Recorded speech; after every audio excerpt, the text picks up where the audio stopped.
इकलौता ट्यूशन होगा ना? उसके अलावा और भी लोगों ने रखा है? जी सर। तो जन्माष्टमी के दिन भी लोग पढ़ाते हैं, बेकार बेकार टीचर हैं।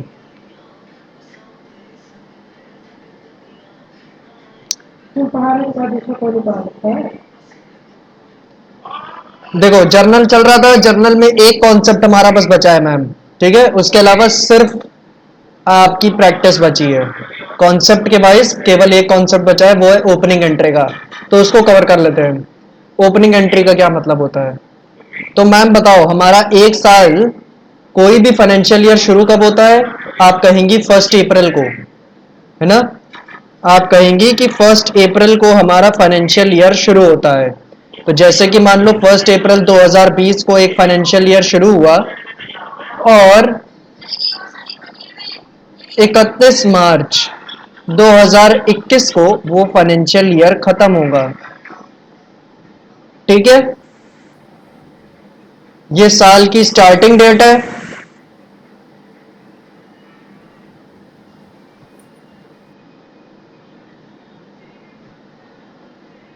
और ये आपके साल की एंडिंग डेट है।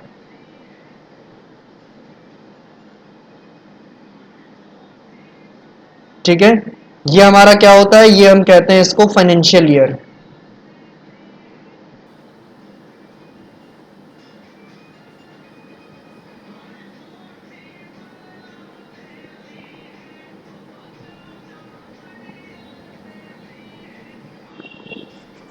ठीक है, तो 1 अप्रैल 2020 को जो हमारी एसेट लाइबिलिटी की पोजीशन होगी, वो कहा जाएगा साल के लास्ट स्टार्टिंग डेट पे हमारी एसेट लाइबिलिटी कैसी है, साल के स्टार्टिंग डेट पे हमारी एसेट लाइबिलिटी कैसी है, और साल की एंड डेट पे हमारी कुछ एसेट लाइबिलिटी की पोजीशन होगी, वो कहा जाएगा साल की एंडिंग डेट पे हमारी एसेट लाइबिलिटी कैसी है। ठीक है, अब क्या होता है मैम कि ये जो मान लो एक साल खत्म हो रहा है यहाँ पे 1 अप्रैल 2020 से लेकर 31 मार्च 2021 तक, ये एक साल चला है। अब इसके बाद एक नया साल शुरू होगा ना, वो कब शुरू होगा? 1 अप्रैल 2021 को, और वो चलेगा कब तक? वो चलेगा 31 मार्च 2020 तक।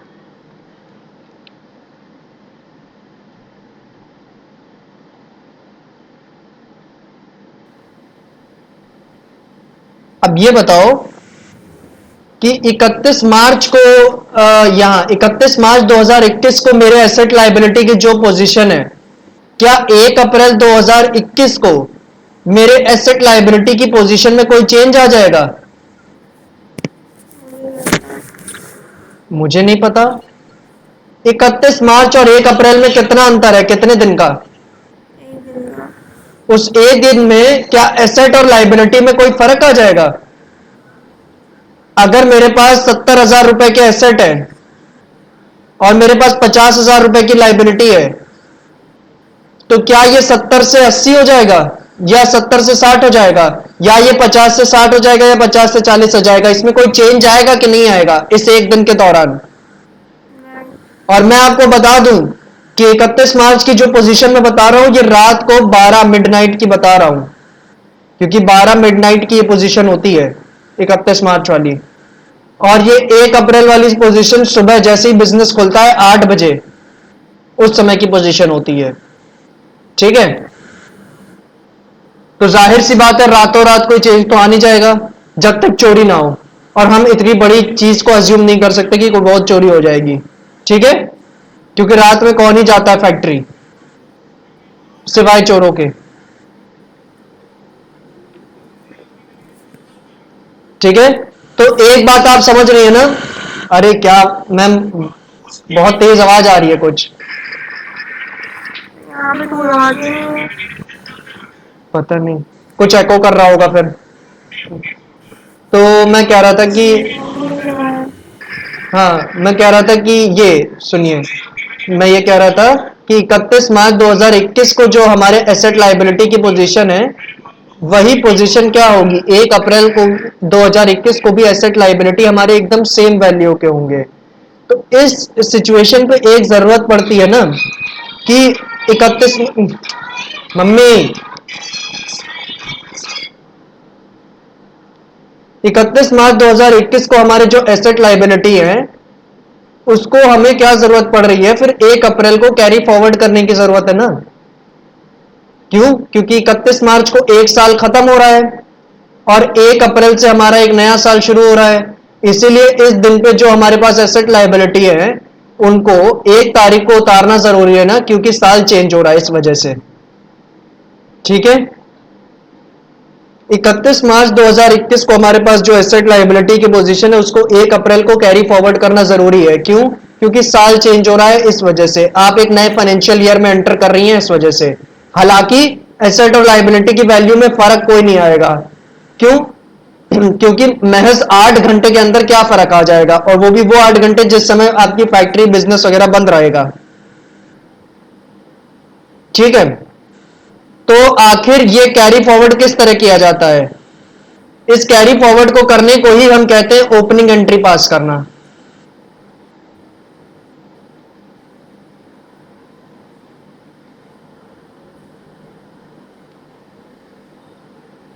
ठीक है मैम, चलो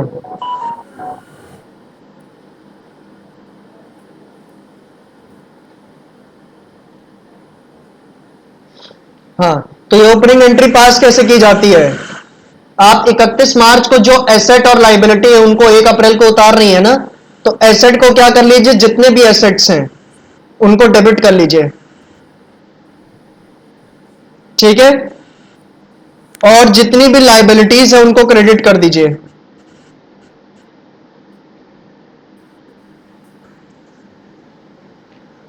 ठीक है, अब आपको कंपेयर करना होगा कि लाइबिलिटी ज्यादा है कि एसेट ज्यादा है। ठीक है, अगर मान लो एसेट्स ज्यादा हैं वैल्यू में और लाइबिलिटीज कम है वैल्यू में, तो डिफरेंस ऑफ द टू, यानी जितने का डिफरेंस है दोनों के बीच, उतनी अमाउंट से यहां पे कैपिटल क्रेडिट हो जाएगा। ठीक है, एसेट माइनस लाइबिलिटी।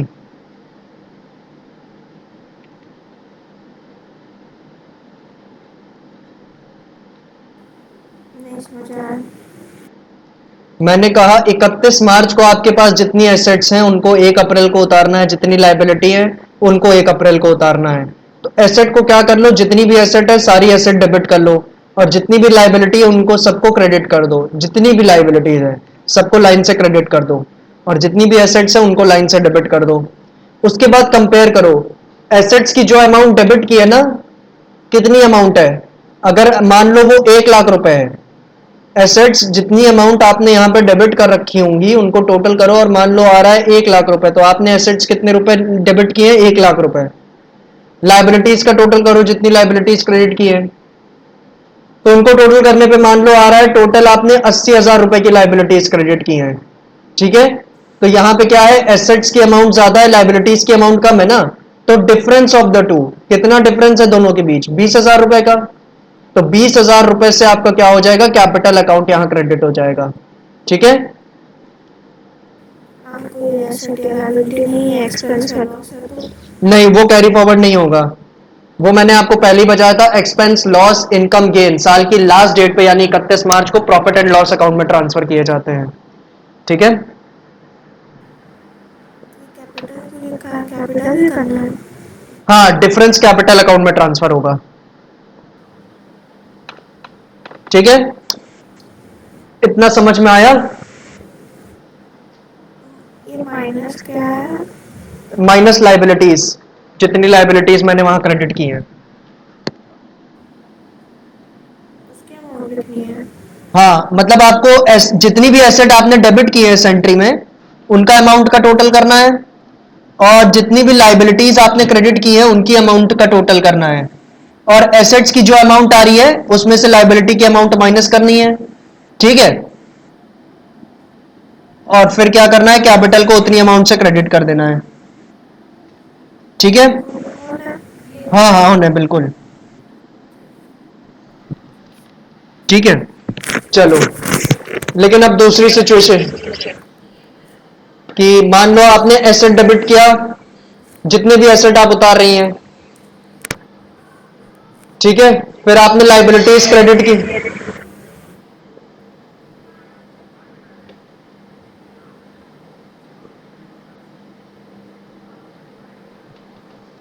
ठीक है। अब इस सिचुएशन में क्या होगा, आपकी एसेट्स की पोजीशन कम है और लाइबिलिटी की पोजीशन ज्यादा है, ठीक है। एसेट्स की पोजीशन कम है और लाइबिलिटी की पोजीशन ज्यादा है। मान लो, इसका क्या मतलब है, मान लो 80,000 रुपए के आपने एसेट्स डेबिट किए होंगे इस एंट्री में और 1 लाख रुपए की लाइबिलिटीज क्रेडिट की होंगी। तो एसेट्स की अमाउंट कम है, लाइबिलिटी की अमाउंट ज्यादा है, तो यहां पे भी डिफरेंस ऑफ द टू यानी 20,000 रुपए, 20,000 रुपए डिफरेंस आ रहा है ना, पर 20,000 रुपए यहां डेबिट होगा इस बार। और हाँ, अब डेबिट क्यों होगा? डेबिट इसलिए होगा क्योंकि कमी देखो कहां पे है 20,000 की, डेबिट में कि क्रेडिट में। पहले वाले केस में तो कमी कहां पे थी, क्रेडिट में थी, इसलिए क्रेडिट किया था, और यहां पे कमी कहां पे है, डेबिट में है, तो डेबिट कर रहे हैं। और डेबिट कौन सा अकाउंट होगा, गुडविल अकाउंट, कैपिटल क्यों नहीं होगा? क्योंकि कैपिटल क्रेडिट किया जाता है, लाइबिलिटी है। और डेबिट अगर आप कोई चीज कर रही हैं तो उसके लिए एक एसेट होना जरूरी है, क्योंकि एसेट्स डेबिट होते हैं ना कि लाइबिलिटीज, ठीक है जी। तो ये दो एंट्रीज होती, कैपिटल कोई वो करना जरूरी है? क्रेडिट, हाँ बिल्कुल जरूरी है। कैपिटल मतलब पैसा भेज रहे हैं हम? हाँ, कैपिटल अकाउंट में पैसा भेज रहे हैं। वैसे कंपनियां, नीचे वाली एंट्री में वैसे, नहीं भेज रहे? हाँ, नीचे वाली एंट्री में कैपिटल में पैसा नहीं भेज? नहीं नीचे में हम कैपिटल नहीं डेबिट कर सकते, हमको गुडविल डेबिट करना पड़ेगा, ठीक है, क्योंकि कैपिटल क्योंकि कहाँ जा रहा है पैसा, ऐसा कहाँ दिखा रहा है? किसमें, दूसरी एंट्री में। दूसरी एंट्री में कैपिटल से कोई लेना ही देना नहीं है। पहली एंट्री में हम कैपिटल क्यों क्रेडिट कर रहे हैं, क्योंकि 20,000 रुपए की कमी आ रही है ना क्रेडिट पे, तो कोई ना कोई अकाउंट चाहिए जिसमें हम पैसा ट्रांसफर कर सकें, वो 20,000 रुपए। तो 20,000 रुपए हम कैपिटल अकाउंट में ट्रांसफर कर देते हैं, क्योंकि वो भी एक लाइबिलिटी है और लाइबिलिटी को वहां क्रेडिट किया जा सकता है। पर सेकेंड एंट्री में कमी कहां आ रही है, डेबिट में आ रही है, और डेबिट में अगर कमी को पूरा करना है तो हम क्या नहीं कर सकते, हम कैपिटल को वहां डेबिट नहीं कर सकते, हमें क्या करना पड़ेगा, कोई ना कोई एसेट ही डेबिट करना पड़ेगा, तो इसलिए हम गुडविल को डेबिट करते हैं, ठीक है ओके। जी।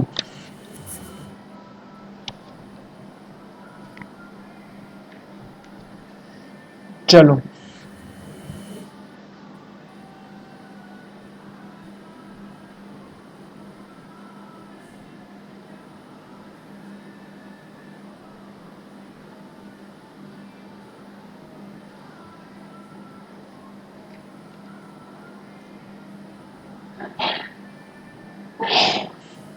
एक सेकंड रुकिएगा मैम बस।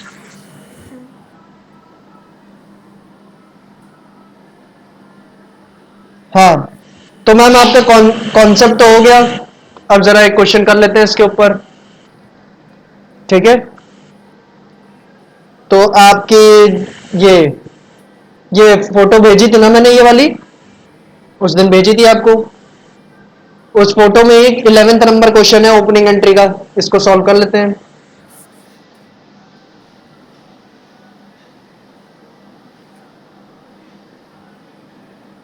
मैम ये क्वेश्चंस आपने करके नहीं भेजे, जो 3-4 क्वेश्चंस मैंने भेजे थे आपको। सर ये वाली फोटो बिल्कुल क्लियर नहीं है, मुझे दिख नहीं रहा है फोटो में से। क्वेश्चन 11। मैंने आपको जो भेजी होगी वो तो क्लियर होगी ना, आपको जो सेंड की थी मैंने व्हाट्सएप पे, स्क्रीन पे तो क्लियर नहीं दिख रहा होगा। है। आपको व्हाट्सएप पे जो भेजिए व्हाट्सएप पे चेक करिए। ओके।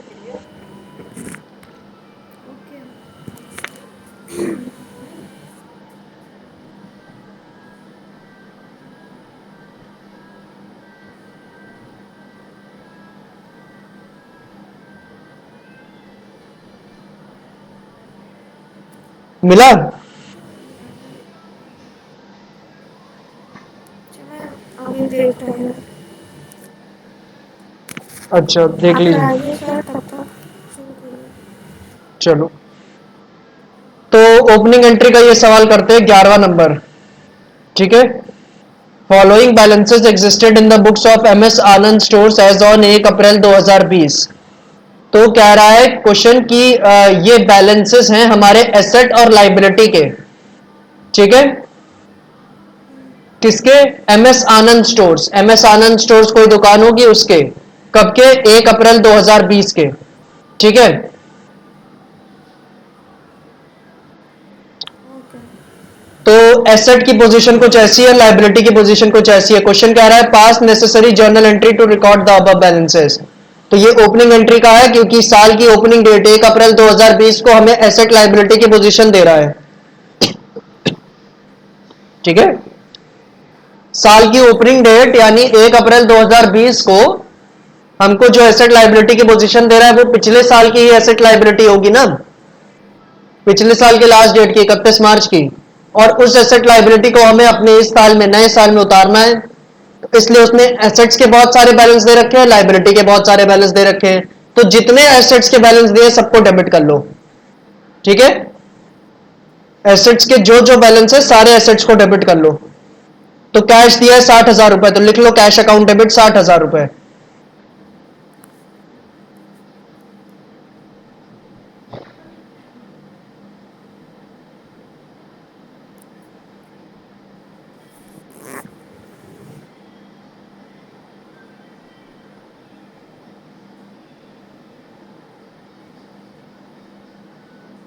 उसके बाद बैंक लिखा है 40,000 रुपए, तो बैंक अकाउंट डेबिट कर लो 40,000 रुपए।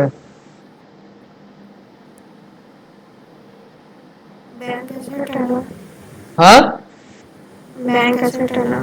हाँ, बैंक एसेट ही होता है ना। पूछ रही हूँ आपसे सर। हाँ मैं भी पूछ ही रहा हूं आपसे। अभी तक आपने जो पढ़ा था उसमें क्या पढ़ा था? बैंक को एसेट मानती है ना। क्यों? क्योंकि एग्जैक्टली कैश की तरह होता है। कैश जैसे नगद कैश आपके पास है, आप कहीं भी उसको यूज कर सकती है, कोई भी सामान खरीद सकती है, वैसे ही बैंक में भी जो पैसा पड़ा है उससे कोई भी चीज खरीद सकती है, इसलिए दोनों ही एसेट होते हैं। नेक्स्ट है स्टॉक, 1.5 लाख रुपए, तो स्टॉक भी डेबिट होगा।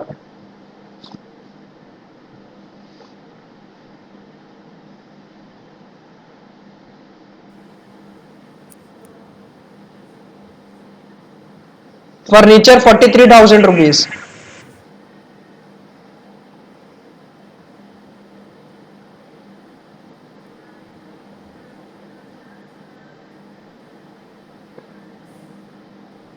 डेटर्स 1,45,000 रुपए। अब देखो डेटर्स का उसने बाइफरकेशन भी कर रखा है। उसने कहा डेटर्स टोटल है 1,45,000 रुपए के, लेकिन उन डेटर्स में एक्स जो डेटर है उसके रुपए है 35,000 रुपए, वाई जो डेटर है उसके हैं 1,50,000 रुपए, और जेड जो डेटर है उसके हैं 60,000 रुपए। तो हम तीनों को इंडिविजुअली डेबिट कर लेते हैं। एक्स डेबिट 35,000 रुपए,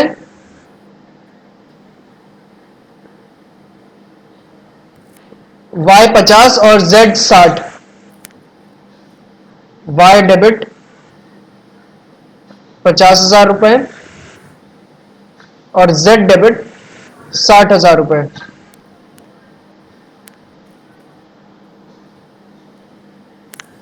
ठीक है। देखो सारे एसेट्स हो चुके हैं, सारे के सारे एसेट्स हो चुके हैं। अब लाइबिलिटीज की बारी। तो लाइबिलिटीज को किया जाएगा क्रेडिट। तो हम करते हैं सबसे पहले लाइबिलिटी को क्रेडिट। लोन फ्रॉम विकास 60,000 रुपए, to loan from Vikas account 60,000 रुपए।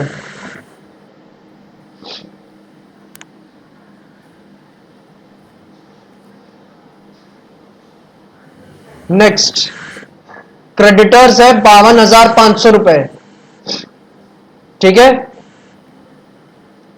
और क्रेडिटर्स के आगे देखो लिखा है ए का क्रेडिटर है 22,500 रुपए, और बी जो क्रेडिटर है उसके हैं 30,000 रुपए।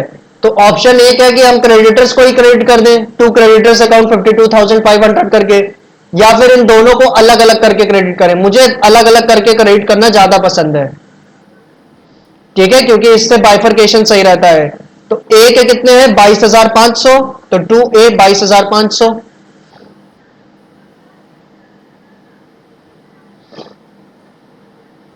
ठीक है। और बी के है 60,000, 60 है 30,000, ठीक है।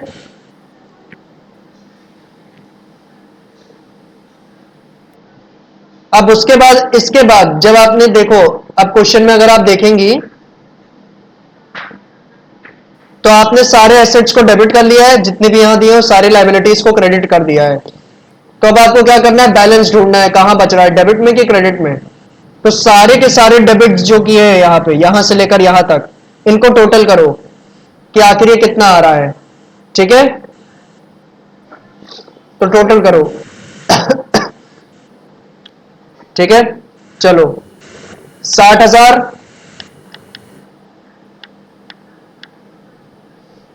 प्लस, ये इससे नहीं चलेगा क्या, 40,000, हाँ चल रहा है, plus 1.5 lakh, plus 43,000, plus 35,000। Calculator allowed है मैम आपको, क्योंकि आप आईएससी की हैं, तो मौके का फायदा उठाओ, जितना मना है उतना कैलकुलेटर चलाओ।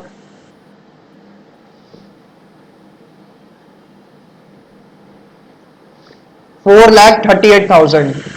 तो डेबिट में कितना आ रहा है, 4 लाख, 43,000 जोड़ा था ना, हाँ 43,000 जोड़ा था ना।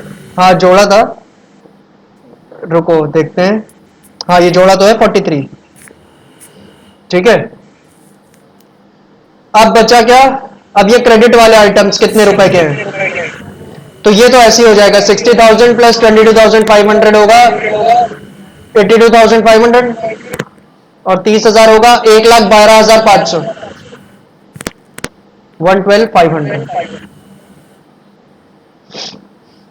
ठीक है। अब करना है 4 लाख। अच्छा देखो, ये बताओ बैलेंस कहां बचेगा, डेबिट में कि क्रेडिट में, क्रेडिट में। क्रेडिट में, क्यों, क्योंकि क्रेडिट में अमाउंट कम है, ठीक है। तो अब अमाउंट जानने के लिए क्या करोगी, 4,38,000 माइनस 1,12,500, 3,25,500,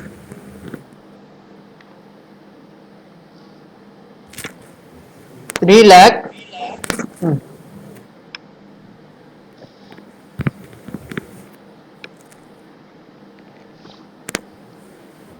25,500। और ये किसके, किस अकाउंट में ये पैसा ट्रांसफर होगा, कैपिटल अकाउंट में, ठीक है। अगर डेबिट में बचता है तो गुडविल अकाउंट में, ठीक है। ओके। चलो, तो ऐसा ही एक सवाल मैं आपको दूं ना, करने की इच्छा है कि नहीं, चलो। वैसे भी मैंने आपसे रिक्वेस्ट नहीं की थी, मैं आपको देने ही वाला था, चाहे आप हाँ करती चाहे ना, क्योंकि मुझे सवाल तो करवाना ही है।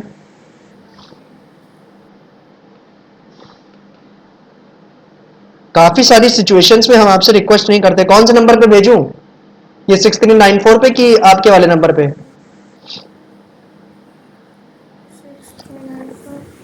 6394 पे, चलो।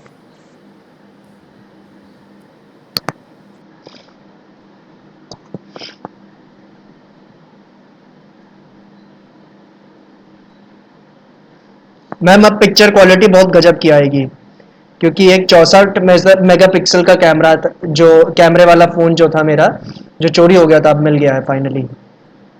तो इसकी फ़ोटो बढ़िया आती है।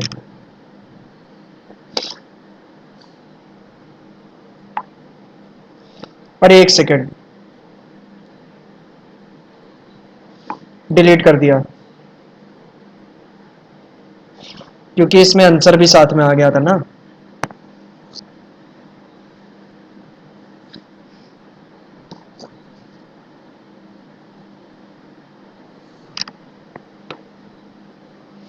इसमें एडिट हो गया। बस 1 मिनट रुकिए मैम।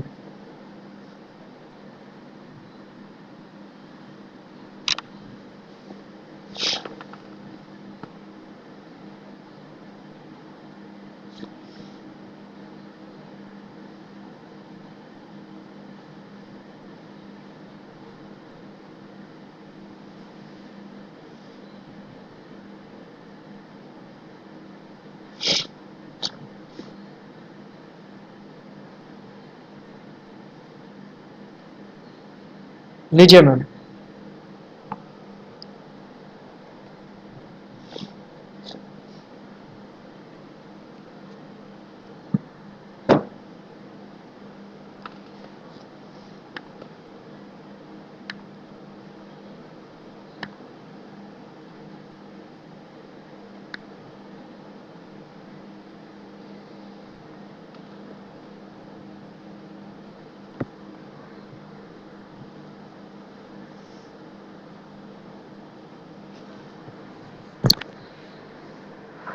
अब मैम इसके बाद हमें बस छोटे मोटे कुछ काम देखने हैं जर्नल में, जैसे कि ट्रेडिशनल मेथड देखना है, पर्सनल रियल नॉमिनल, और नरेशन देना। मुझे आपको बताना, नरेशन देना तो बस 5-10 मिनट का काम है। आपको सिखा दूंगा मैं कुछ ट्रांजेक्शन्स लेके कि नरेशन कैसे दिया जाता है, बाकी में तो आप दे ही लेंगी।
जी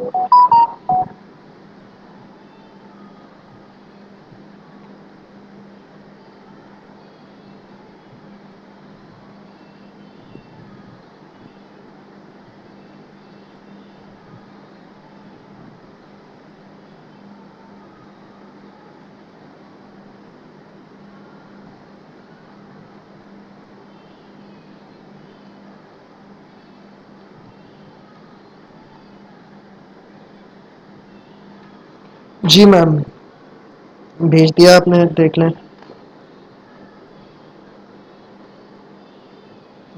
कैपिटल बच रहा है आपका 81,400 रुपये।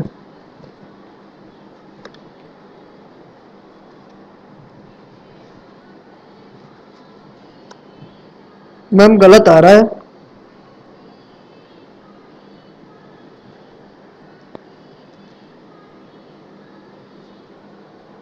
हम्म, मैम कैश भी तो था इस क्वेश्चन में 6,000 रुपये, वो काहे नहीं लिया? कैश अकाउंट भी तो डेबिट होगा 6,000 रुपये से। बैंक डेबिट किया है 25,600 से, ठीक है। स्टॉक डेबिट किया है, और ये स्टॉक ऑफ गुड्स क्यों लिखा है? केवल स्टॉक अकाउंट डेबिट लिखना होगा ना। ठीक, ऐसे जैसे मैंने लिखा है स्टॉक अकाउंट डेबिट, ठीक इस तरीके से। स्टॉक ऑफ गुड्स नहीं लिखा जाएगा। और अकाउंट डेबिट सबके आगे लगाओ।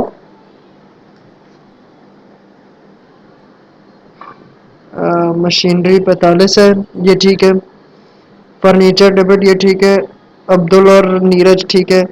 मैम कैश डेबिट होगा, वो आपने नहीं किया है 6,000 रुपये से, ये आपसे गलती हुई है। सर क्या बोल रहे हैं? कैश 6,000 से डेबिट करना था ना, आपने क्रेडिट कर रखा है उसको। कैश क्रेडिट कैसे होगा? कैश हैंड एक्सपेंस तो है। कैश इन हैंड किसने कहा एक्सपेंस है? आपके हैंड में कैश है तो वो आपका एक्सपेंस है। और पहली चीज तो एक्सपेंस तो मैंने पहले ही बताया कि भाई 31 मार्च को प्रॉफिट एंड लॉस अकाउंट में ट्रांसफर कर दिया जाता है, उसमें कभी बैलेंस बचेगा ही नहीं क्या एक्सपेंस के खातों में। तो ये दो में से एक ही चीज हो सकती है, या तो एसेट या तो लाइबिलिटी। और कैश आपके लिए लाइबिलिटी कैसे हो सकती है? अगर हाथ में आपकी कैश है तो वो आपके लिए लाइबिलिटी तो हो नहीं सकती। सर तो पर बात देखिए, अगर कैश इन हैंड है तो कैश जो हैंड में है वो खर्च भी तो होगा, तो एक्सपेंस हुआ ना। किसने कहा खर्च होगा? इन्वेस्ट भी तो हो सकता है। जब तक कुछ हो नहीं रहा तो आप एज्यूम कैसे कर सकती हैं? ठीक है, ये तो सीधी सीधी बात लिखी गई है कि आपके हाथ में कैश रखा हुआ है 6,000 रुपए। वो इन्वेस्ट होगा कि वो खर्च होगा, वो बात का बात देखा जाएगा, जब होगा तब उसको रिकॉर्ड किया जाएगा। अभी तो हाथ में कैश है तो वो क्या है? एसेट है, इसलिए वो डेबिट होगा। कैश अकाउंट डेबिट, ठीक इसी तरह जैसे यहां पे मैंने लिखा है। ठीक है, और इसी वजह से आपके आंसर में 12,000 रुपए का अंतर आ रहा है। वो जो कैपिटल है ना वो 93,400 की आएगी। ठीक, चलो अब मैम जरा देख लेते हैं नरेशन कैसे दिए जाते हैं ट्रांजैक्शंस के। ठीक है, समझ में आ गया ना? कैश डेबिट होगा, कोई डाउट इसमें? हाँ, नहीं है ना? नहीं, चलो इच्छा ना मारो, अगर कोई डाउट हो बता दो। चलो फिर हम मान लेते हैं कि आपको कोई डाउट नहीं है, और ये मान के हम अगली चीज के ऊपर बढ़ते हैं जो कि है नरेशन देना। तो जैसे कि मान लो ट्रांजैक्शन है, बिजनेस स्टार्टेड विद कैश।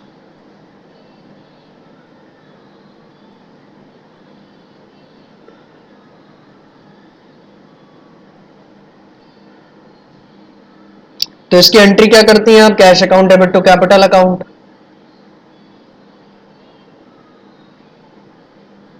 ठीक है, अब इसके नीचे एक नरेशन लिखना होता है, अमाउंट वगैरह लिखने के बाद यहां नीचे नरेशन भी लिखना होता है। ठीक है, नरेशन क्या लिखेंगी? नरेशन आप लिखेंगे being business started with cash.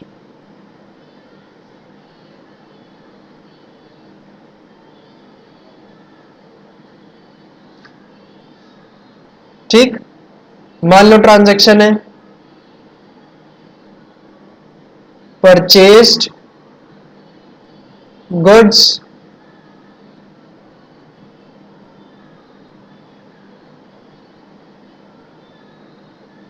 Worth 40,000 रुपए। तो परचेज गुड्स वर्थ 40,000 रुपए, इसकी एंट्री क्या होगी? ये या तो कैश परचेज है या क्रेडिट परचेज है, लेकिन जब तक स्पेसिफाइड नहीं है क्रेडिट है कि नहीं, तो हम इसको कैश मानेंगे।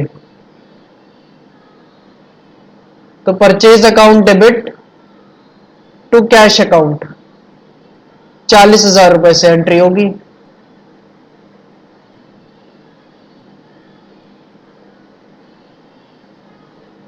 और यहां पे आप नरेशन लिखेंगे क्या?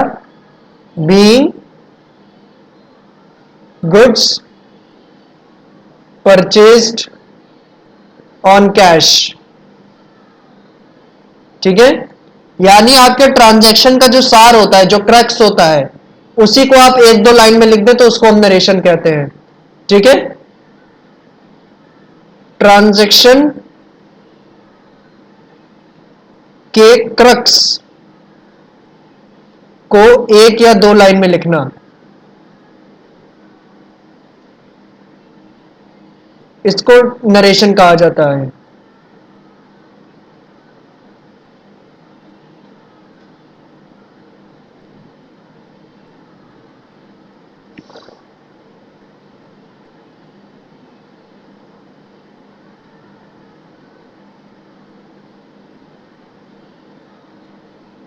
ठीक है मैम, चलो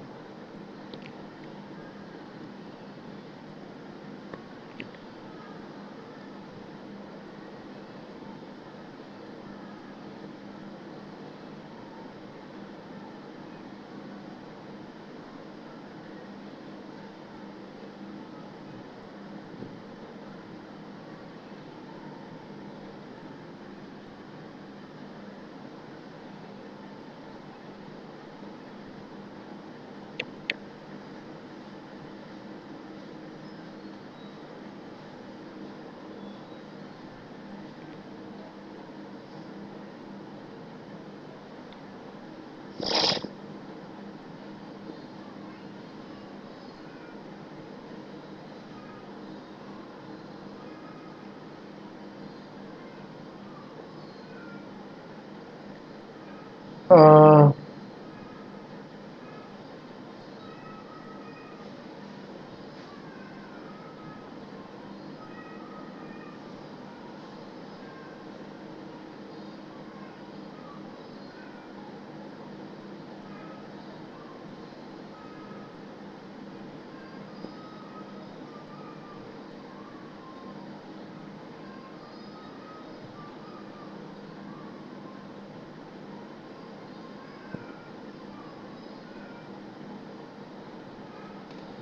मैम ये दो ट्रांजैक्शन है मेरे सामने। पहला है क्या? मशीनरी परचेज वर्थ 60,000 रुपए, इसकी जनरल एंट्री क्या होगी? Machine account debit to to cash account. अब इसका नरेशन बता दो जरा क्या होगा? Machinery purchase for cash. Being शब्द भी लगा दो। ठीक है, मैं बीइंग के ऊपर इतना फोकस क्यों कर रहा हूं कि हर नरेशन बीइंग से शुरू कर रहा हूं? क्योंकि बीइंग पकड़ के कोई भी बात लिख दो बड़े आराम से लिख जाती है।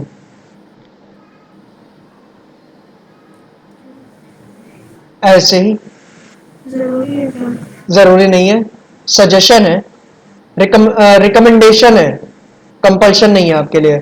बस आपको ये कंपल्शन क्या है नरेशन लिखते वक्त? बस एक ही कंपल्शन है कि आपका जो ट्रांजैक्शन है उसमें जो भी मीनिंग निकल रहा है वो एज इट इज आपके नरेशन में होना चाहिए, जो आपने फ्रेम किया है अपने शब्दों में। और वो नरेशन बहुत लंबा नहीं लिखना है, ऐसा नहीं है 5 लाइन का लिख के आ जाना है, वो सिर्फ एक दो लाइन में कंक्लूड हो जाना चाहिए नरेशन। ठीक है, तो मेरी आदत है मैं बीइंग शब्द से ही हमेशा नरेशन शुरू करता हूं, इसलिए मैंने रिकमेंड किया।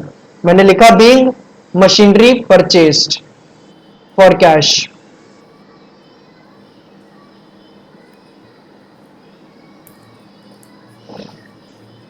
ठीक है, वैसे नरेशन आप अपने शब्दों में लिखने के लिए मुक्त है, लेकिन याद रखना निबंध मत लिखना। ज्यादातर बच्चे क्या करते हैं, 11th में आते हैं, जोश में रहते हैं जर्नल पढ़ने के, जर्नल अच्छी तरह समझ में भी आ जाता है, लेकिन नरेशन जब लिखने आते हैं तो उसमें उठा उठा के चार चार पांच पांच लाइनों के नरेशन लिख देते हैं। ये नहीं करना होता है, आधे नंबर की चीज है ये, तो एक लाइन लिखो बस, आधा नंबर ले जाओ। लेकिन अगर चार पांच लाइन लिख दिए तो हो सकता है टीचर इरिटेट करके वो आधा नंबर काट ले। ठीक है, इसलिए उसको इरिटेट मत करो चार पांच लाइन लिख के। ठीक है, ज्यादातर टीचर्स तो मैम नरेशन चेक भी नहीं करते हैं, क्योंकि मालूम होता है कि आखिर में आपको ट्रांजेक्शन में जो बात लिखी है वही कॉपी पेस्ट करने वाली है आप नरेशन में, है ना। कोई अपने एंड से आप कोई नई चीज थोड़ी डालेंगे उसमें, इसलिए कॉपी पेस्ट वाला मामला है, ज्यादातर टीचर नहीं देखते हैं नरेशन। लेकिन फिर भी नरेशन देना जरूरी होता है, और एग्जामिनेशन में उसके ऊपर मार्क होता है, आधा नंबर का वैल्यू होती है उसकी, इसलिए प्रॉपरली किस तरीके से दिया जाता है ये हम आपको बता रहे हैं। नेक्स्ट वाला बताओ, उसकी एंट्री क्या होगी। Goods withdrawn for personal use by the proprietor. Drawings account debit to purchase. जी बिल्कुल, drawings account debit to purchase account. Narration बनाओ इसका।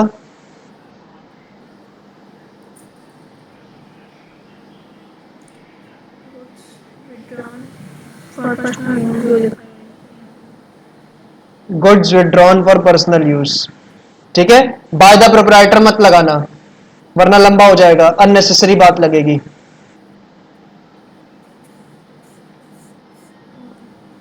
ठीक है,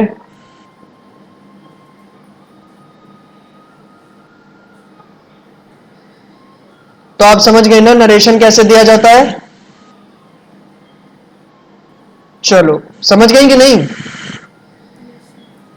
चलो फिर अब हम डिस्कस कर लेते हैं जर्नल का प्रॉपर फॉर्मेट कैसा होता है, कि जर्नल एंट्री का जब आप क्वेश्चन करेंगी तो प्रॉपरली फॉर्मेट कैसे बनाएंगी। ये सब खैर बहुत छोटी मोटी बातें हैं, इसीलिए अब डिस्कस कर रहे हैं इनको।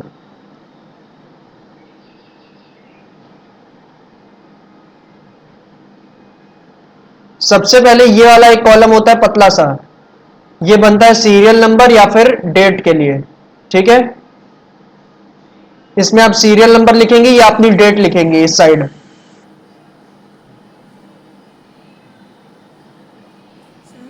हाँ बोलो। सर वैसे एक बात कहूँ, हाँ ये भली छोटी मोटी बात है या बड़ी बात है जो आप बता रहे हैं टॉपिक मतलब हाँ, क्या फॉर्मेट। फॉर्मेट और हाँ नरेशन, ये छोटे मोटे टॉपिक हो या बड़ा टॉपिक हो हाँ लेकिन ये आपको पहले बताना चाहिए था। चलो मैम, मैं इंटरेस्टिंग चीज पहले पढ़ाना पसंद करता हूँ। ठीक है, सर आप किसी और स्टूडेंट को पढ़ाइएगा तो पहले पढ़ाइएगा, ठीक है, जिससे ठीक है उसको आपको, आसाना हो। ठीक है आपको हम आगे के चैप्टर्स में फॉर्मेट पहले बता देंगे और कॉन्सेप्चुअल बात बाद में बताएंगे। ठीक है, नहीं वो बात नहीं, बस मैं एक बात बता रही हूँ सर, बेस आप देखो पहले ही बताएंगे तो फिर आगे और उसका मैम, ये बेस नहीं है, ये बेस नहीं है, बेस है। बेस फॉर्मेट नहीं है। फॉर्मेट आपका वो है, कंपल्शन है कि आपको काम इस तरीके से करना है। ठीक है, बेस आपका डेबिट क्रेडिट है इस चैप्टर का। हाँ तब भी एक तरीके से बेस है क्योंकि चार्ट तो बनाना जरूरी है। जरूरी है, आपको प्रेजेंटेशन किस तरीके से, ये फॉर्मेट क्या है, ये आपका प्रेजेंटेशन है, ये आपका कॉन्सेप्ट थोड़ी है। कॉन्सेप्ट तो डेबिट क्रेडिट है ना, जर्नल का कॉन्सेप्ट क्या होता है, डेबिट और क्रेडिट। तो पहले मुझे डेबिट और क्रेडिट बताना ज्यादा जरूरी लगा था, इसलिए मैंने बताया। लेकिन आगे के चैप्टर्स में अगर आपको प्रेजेंटेशन पहले सीखना है तो मैं प्रेजेंटेशन पहले सिखा दूंगा और कॉन्सेप्ट बाद में सिखाऊंगा। ठीक है, मैंने पहले ही कहा है मैं आपके हिसाब से चलूंगा, मुझे कोई अपनी बात अपना तरीका थोपने में अच्छा नहीं लगता। ठीक है,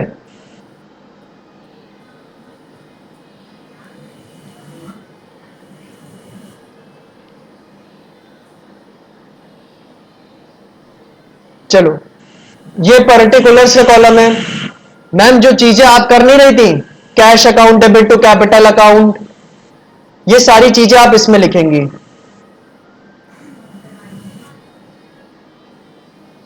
ठीक है, नरेशन इसी में लिखा जाएगा, being business started with cash.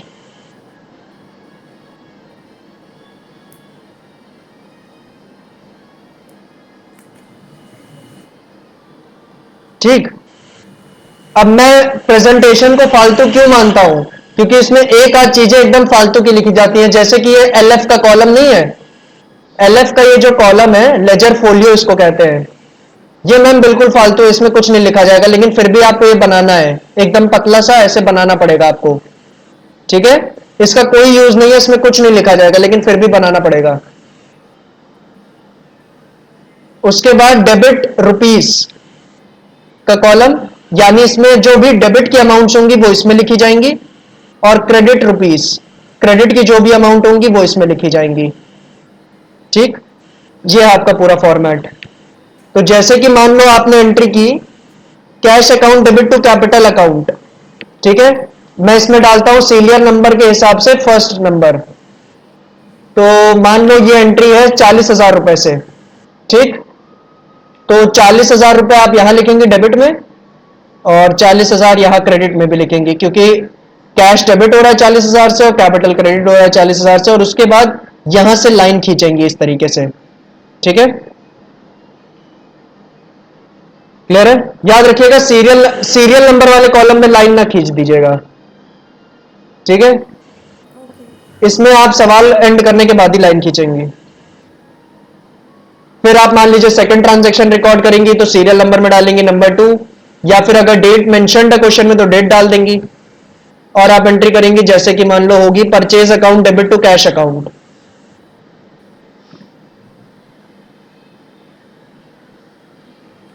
ठीक है, 60,000 रुपए।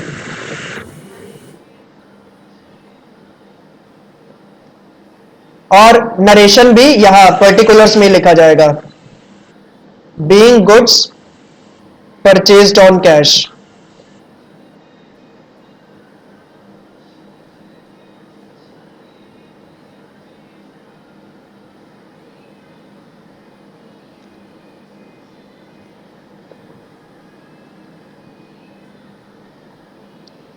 ठीक है। और मैम एक छोटी सी रिक्वेस्ट रहेगी कि मैं जिस वे में अकाउंट्स पढ़ा रहा हूं उसको अपने स्कूल के टीचर के वे से ना कंपेयर करना, ठीक है, क्योंकि मेरी पढ़ाई हुई अकाउंट्स ये गारंटी है कि लाइफ लॉन्ग आपको याद रहेगी, ठीक। तो मेरा थोड़ा कंसेप्चुअल अप्रोच है, तो उस हिसाब से अगर आपको ठीक लगता है तो पढ़िए, नहीं तो फिर मैं आपके अकॉर्डिंग पढ़ा दूंगा। जैसे कि आप कह रही हैं कि प्रेजेंटेशन पहले बता दो, कंसेप्चुअल बात बाद में बताओ, तो वो चल जाएगा, मैं उस हिसाब से बता दूंगा। ये हटेगा कैसे, हट गया।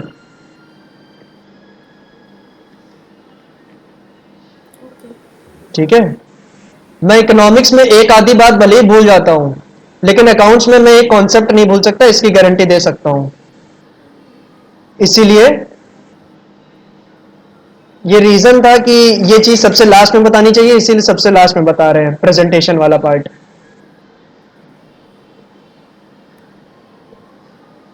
हाँ, ये कौन सी एंट्री है? ये जब हमने क्रेडिट पे परचेज किया है ना, purchase account debit to creditors account. Creditor में लोगों के नाम आते थे, Ram, Shyam, Shamu,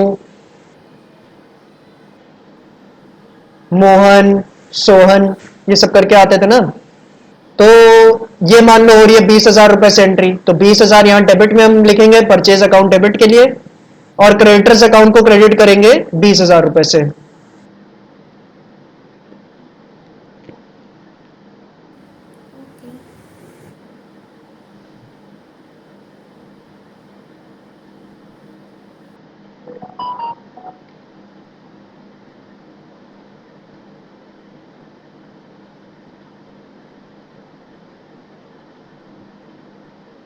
being goods purchased on credit, यहां आपने नरेशन डाल दिया।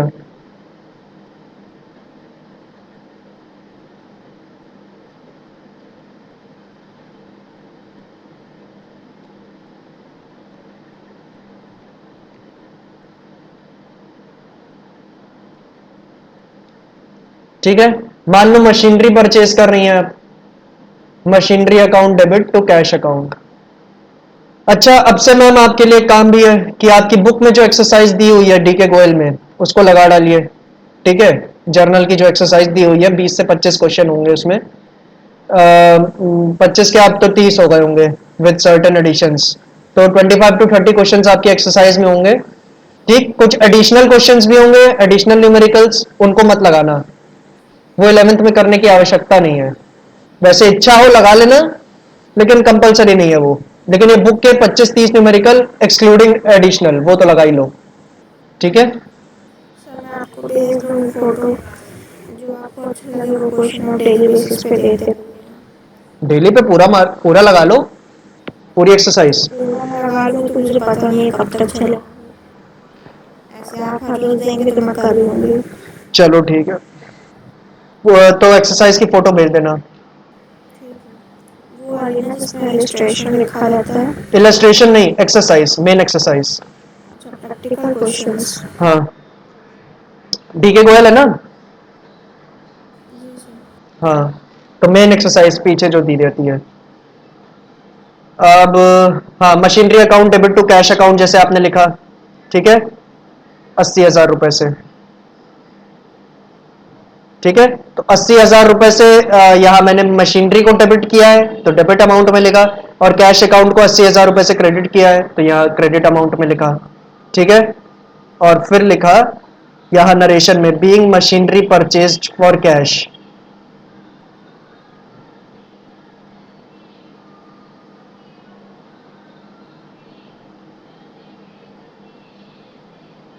ओके, तो इसी तरीके से आपको करना है। ठीक, और फिर जब आपके सारे ट्रांजैक्शंस हो जाए ना, तो आपको क्या करना होगा, तब आप फाइनली अपनी लास्ट लाइन ड्रॉ करेंगी।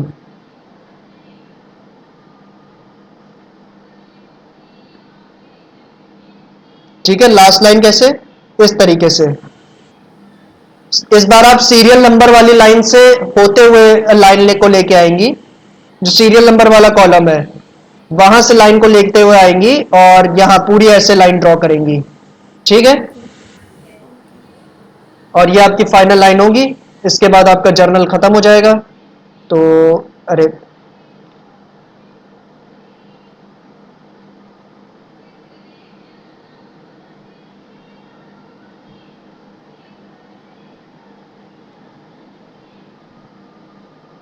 टोटल, यहां आप लिखेंगे टोटल, और आप पूरा जर्नल का टोटल करेंगी। डेबिट वाली अमाउंट्स का टोटल करेंगी, डेबिट में जो जो चीजें लिखी हैं उनका टोटल करेंगी। जैसे यहां लिखा है 40, 60, 20 और 80, यानी 1,80,000 रुपए टोटल यहां लिखेंगे आप, 1,80,000 रुपए। और क्रेडिट में जितनी अमाउंट्स लिखी हैं उनका टोटल करेंगे आप। ठीक है, 40, 60, एक 20 और एक 20, 80, अरे 2 लाख होगा दोनों तरफ। ठीक है,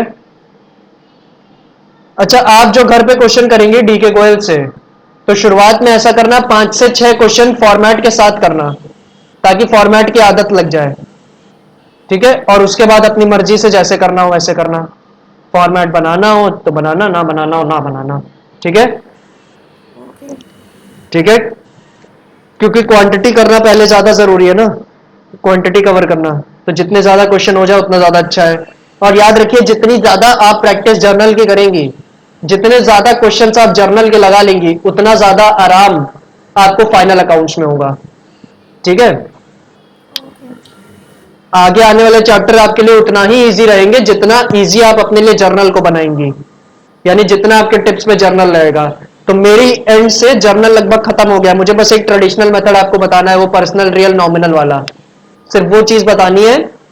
बाकी मेरे एंड से खत्म हो चुका है चैप्टर।